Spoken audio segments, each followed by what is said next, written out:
first thing you need to understand is this. I am not a brave person. I don't chase danger. I don't believe in ghosts. And if someone tells me a place is haunted, I usually laugh. That was before I took the job. Now, I don't laugh anymore. If you're listening to this because someone offered you a caretaker position in a town that doesn't appear on any map, close this video, delete the email, and never go looking for Raven's Hollow, because if you find it, it will remember you. Started on a Tuesday morning. I was sitting in my apartment, staring at another rejection email. That made 27 applications in 2 weeks. 27. Every company wanted experience. Every company wanted someone younger, or cheaper, or both. My savings were almost gone. The landlord had already warned me twice. I had enough food for maybe 4 days. Then my phone rang. The number was blocked. I almost ignored it. Something made me answer. A woman spoke before I could say hello. Mr. Carter? Her voice was calm, almost emotionless. Yes? We reviewed your application. I frowned. I've sent a lot of applications. This one found you. That was a strange thing to say. Before I could ask what she meant, she continued. We have a temporary position. Remote. 3 weeks. $40,000. I nearly dropped the phone. What's the job? A caretaker. For what? A town. I laughed. A town? Yes. You will be alone. You will stay in company housing. You will report once every morning. No other responsibilities. It sounded ridiculous. Then she added something. You must remain inside the property after sunset. That made me pause. Why? You'll receive written instructions. Is this some kind of security job? You could call it that. Her answer felt rehearsed. I almost said no. Then I remembered my bank account. When do I start? Tomorrow.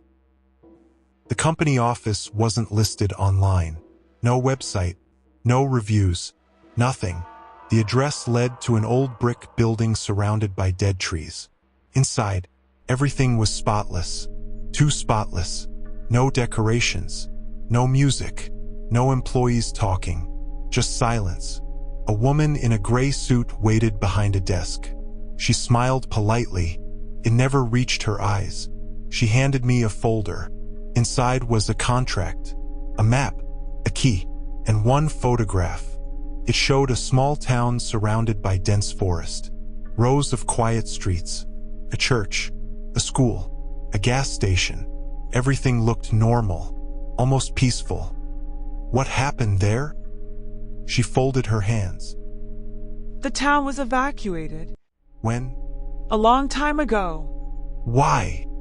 I don't have permission to answer that. I signed anyway. $40,000 has a way of making questions disappear. Before I left, she stopped me. Mr. Carter. She hesitated.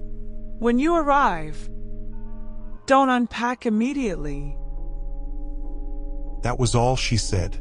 The drive took almost 9 hours. The farther north I went, the fewer cars I saw. Eventually the road became gravel. My GPS froze, then shut off completely. My phone lost service. The forest grew thicker. Every tree looked exactly the same. I passed a faded wooden sign. Welcome to Raven's Hollow. Population. The numbers had been scratched away. Someone had carved a sentence underneath. You are never really alone. I assumed it was a prank. I kept driving.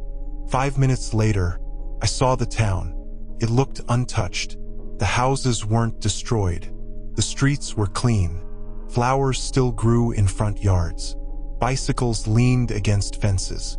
Cars sat in driveways. It looked like everyone had stepped inside for dinner. Except there was no one, not a single person. No dogs barking, no birds singing, nothing. Silence covered the entire town. Felt wrong, like the world had been muted. The caretaker cabin sat on a hill overlooking the town. It was small. 1 bedroom, 1 bathroom, kitchen, fireplace, everything I needed. The power worked. The water worked. The refrigerator was stocked with enough food for weeks. There was even fresh coffee. Whoever maintained this place had been here recently. That thought made me uncomfortable. I searched every room, closets, bathroom, under the bed. Nobody. Satisfied, I finally unpacked my bag. Then I remembered the woman's warning. Don't unpack immediately. Too late. Nothing happened. I laughed at myself. Maybe this whole place was just a strange government project. Maybe they wanted someone to scare away trespassers. That explanation made enough sense. Until sunset. As the sun disappeared behind the trees, something changed. The air became colder. Not gradually. Instantly. Like someone had opened a giant freezer. The wind stopped. The insects disappeared. Even the trees seemed frozen. Then I noticed something. Every house in town had been dark. Now, one window lit up. A warm yellow light. 2nd floor. Blue house. West side of town. I stared at it. Maybe another caretaker lived there. Then another light appeared. Then another. Then another. Within 2 minutes, half the town was glowing. But I never saw anyone turn the lights on. No movement. No shadows. Just lights. One after another. Like the town was waking up. A knock echoed through the cabin. I froze. 3 slow knocks. I looked at my watch. 6:43 p.m. Too early for visitors. I walked toward the front door. Halfway there, I noticed something taped to it. A white envelope. It hadn't been there 5 minutes ago. My stomach tightened. I opened the door. Nobody. The porch was empty. The gravel path was untouched. The forest stood perfectly still. I looked down. The envelope read, "For the new caretaker." I carried it inside. Inside was 1 sheet of paper. Nothing else. At the top, 3 words. Read carefully. Below that, the first rule. Rule 1. Never leave the cabin after sunset. No matter what you hear, no matter who calls your name, no matter how convincing the voice sounds, it is not the person you think it is. I smiled. Someone was trying very hard to scare me. Then I reached rule 2. If you see someone standing on the road after dark, do not acknowledge them. They are waiting for permission. Rule 3. Never look into the 2nd floor windows, especially if someone is waving. Rule 4. If you wake up and one of your belongings has moved, do not touch it. Burn it. Immediately. Rule 5. Every morning, count the chairs in your cabin. If there are more chairs than yesterday, leave before sunset. Do not stop driving. Do not look in your mirrors. Rule 6. Never answer knocking after midnight, even if the person outside knows your full name. Rule 7. If you smell cigarette smoke, someone else is inside the cabin. Do not search for them. Remain completely silent. They usually leave before dawn. Usually. I laughed again, a little less confidently this time. I folded the paper, placed it on the kitchen table, made coffee, turned on the television. Static. Every channel. Just static. I switched it off. Outside, the town lights continued glowing. No movement. No sound. Just hundreds of empty windows, watching the cabin. Then, at exactly 7 p.m., every light in the town went out. At the same time, the darkness swallowed everything. I stood by the window, trying to see the streets below. Then, very slowly, a single figure stepped out from between 2 houses. It wasn't walking. It was simply standing there, facing the hill, facing my cabin. Even from that distance, I knew one thing. It wasn't looking at the cabin. It was looking at me.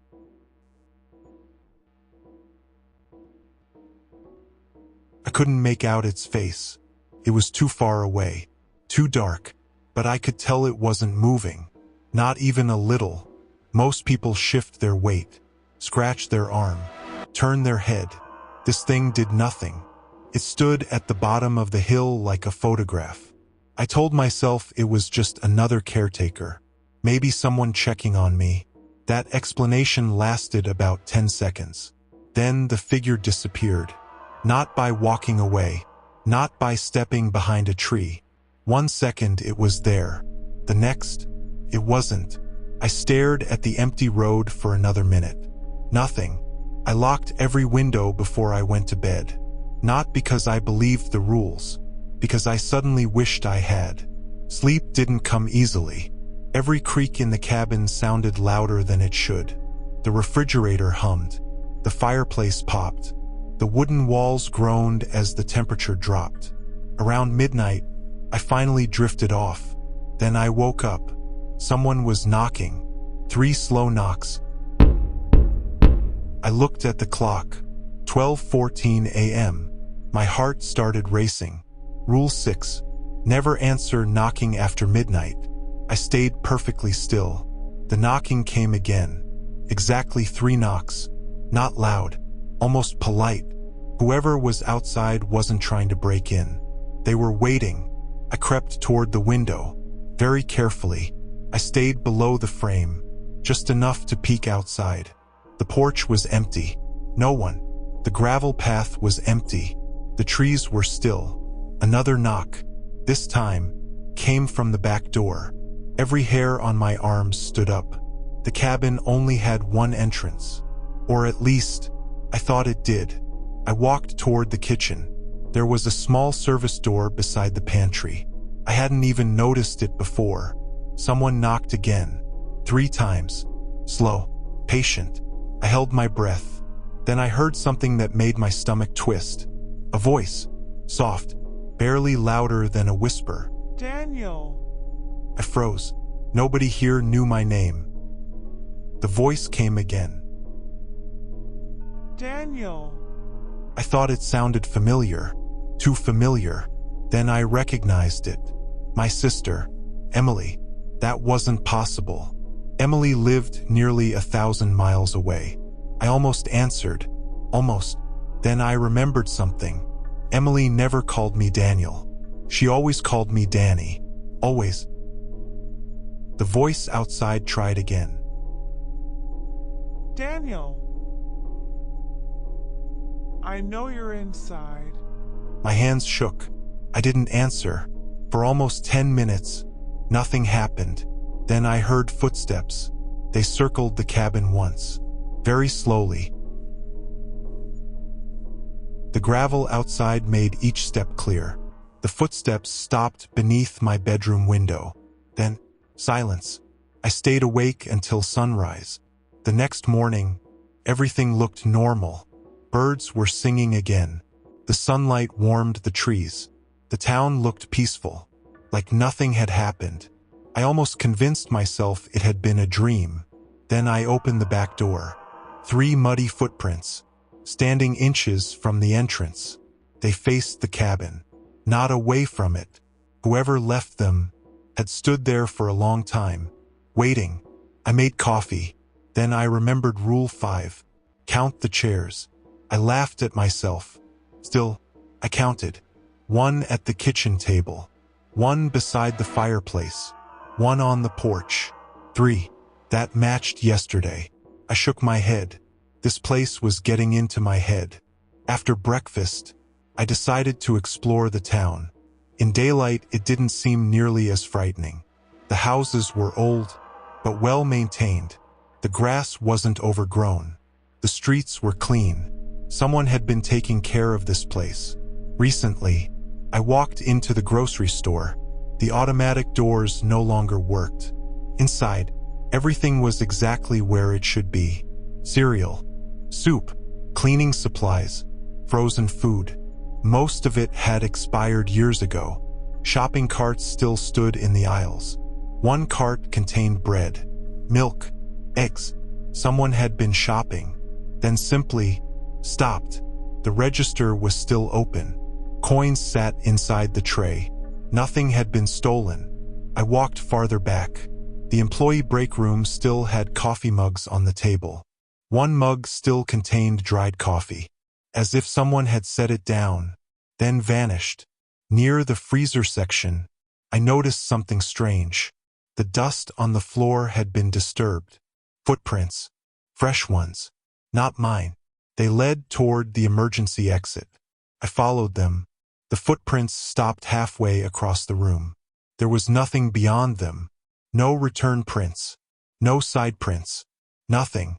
It looked as though someone had taken one final step and disappeared. I left the store faster than I intended. Outside, the silence returned. I kept walking. Eventually, I reached the school. Children's bicycles still rested against the fence. Their tires had long since gone flat. The playground swayed gently, even though there wasn't any wind. That bothered me more than anything else. The swings shouldn't have been moving, but they were, back and forth, slowly, as if invisible children were still playing. I told myself it was the breeze, even while the trees remained perfectly still. I entered the library. Rows of books covered every wall. Most were coated with dust. One wasn't. A single black notebook rested on the center table. Perfectly clean. Someone wanted it to be found. I opened it. Every page was filled with handwritten names. Hundreds of them. Some were crossed out. Others circled. The final page contained only one name. Mine. Daniel Carter. Written in dark ink. Still wet. I dropped the notebook. It hit the floor with a loud slap. The sound echoed through the empty school. Then another sound answered. A chair scraped across the floor upstairs. I looked toward the ceiling. Another scrape. Then another. Someone was moving furniture, very slowly, across the room above me. I backed toward the front entrance. The scraping stopped. Silence. Then a child's laugh. Soft, short, right above my head. I ran. I didn't look back. I didn't stop until I reached the cabin. The front door was open. I was certain I had locked it. Every window remained shut. Nothing looked disturbed. Still, something felt different. The air was warmer. I stepped inside. Everything seemed normal, until I smelled it. Cigarette smoke. Fresh cigarette smoke. My blood ran cold. I remembered Rule 7. If you smell cigarette smoke, someone else is inside the cabin. Do not search for them. Remain completely silent. They usually leave before dawn. Usually. I stood in the kitchen, barely breathing. The smell drifted from somewhere upstairs. A floorboard creaked. Once. Then again. Someone was walking above me. Slowly. One step. Another step. The footsteps stopped. Directly over my head. Whoever it was, they knew exactly where I was standing. I wanted to run. Instead, I remembered the last line of the rule. Remain completely silent. So I did. For nearly 20 minutes. Not a sound. Then, the footsteps resumed. They crossed the bedroom, walked down the hallway, stopped at the top of the stairs. I could almost picture someone standing there, watching me. Another long silence. Then, one final step. The staircase creaked. Whoever had been upstairs had just started coming down.